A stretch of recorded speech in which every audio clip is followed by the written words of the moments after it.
Welcome to video prime. ఏంటి రెడ్డమ్మ చిరుద్యోగుల మీద నీ ప్రతాపం అంటున్నారు రాజకీయ విశ్లేషకులు, నెటిజన్లు, అలాగే ప్రజా సంఘాల నాయకులు.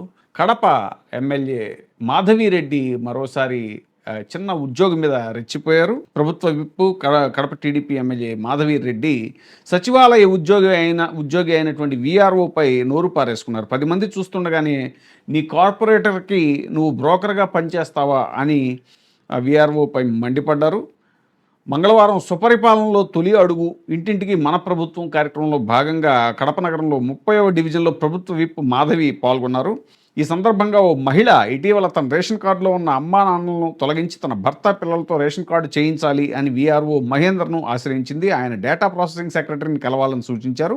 కాగా సదరు సెక్రటరీ ఆ ఫ్యామిలీకి హెడ్ అయిన భర్త వేలిముద్రలు కావాలని చెప్పడంతో ఆమె మళ్ళీ వీఆర్ఓ వద్దకు వచ్చి చెప్పింది. ఈ విషయం 30వ డివిజన్లో పర్యటిస్తున్న టీడీపీ ఎమ్మెల్యే మాధవిరెడ్డి గారికి తెలియడంతో ఆమె చెర్రెత్తిపోయారు. కలవని నువ్వు ఎందుకు చెప్పావని నీ మీద క్వశ్చన్. సచివాలయంలో వచ్చిన వాళ్ళకి నువ్వు direct they have a problem with the ration card. ఆ రేషన్ కార్డు ఏం ప్రాబ్లం ఉందో ఆమె రిటర్న్ గా రాసి ఇచ్చేసి ఈ ప్రాబ్లం ఉందని చెప్పి వరకు మాత్రమే నీ పరిధి. కార్పొరేటర్ బ్రోకర్ లెక్క పనిచేయడం అంటే ప్రతి ఒక్క జనాభా ప్రజలందరూ వెళ్ళేసి కార్పొరేటర్ ఇంటి దగ్గర కూర్చొని ఆయన దయాదాక్షిణ్యం మీద చెయ్యి పట్టుకుని ఆయన రేషన్ కార్డు ఇస్తే తీసుకుంటారు, ఆయన రేషన్ కార్డు ఇవ్వకపోతే తీసుకోరు. ఇలాంటి బ్రోకర్లు పెట్టుకుని వాళ్ళు అడుగుతా అంటే మీరు గవర్నమెంట్ దగ్గర జీతం తీసుకొని వాళ్ళ దగ్గర బ్రోకర్ లెక్క పనిచేయదలుచుకుంటారా మహేందర్?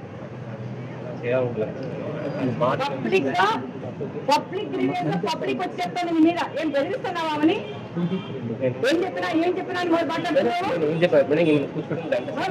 సాక్షాత్తు అడిషనల్ కమిషనర్ రాకేష్ చంద్ర సమక్షంలో 10 మంది ముందు ఇలా ప్రభుత్వ ఉద్యోగిని బ్రోకర్ అంటూ పరిషత్ పదజాలం ఉపయోగించడంపై సర్వత్రా విమర్శలు వ్యక్తమవుతున్నాయి. దీనిపై ఉద్యోగ సంఘాలు ఏ విధంగా స్పందిస్తాయో వేచి చూడాలి అంటున్నారు.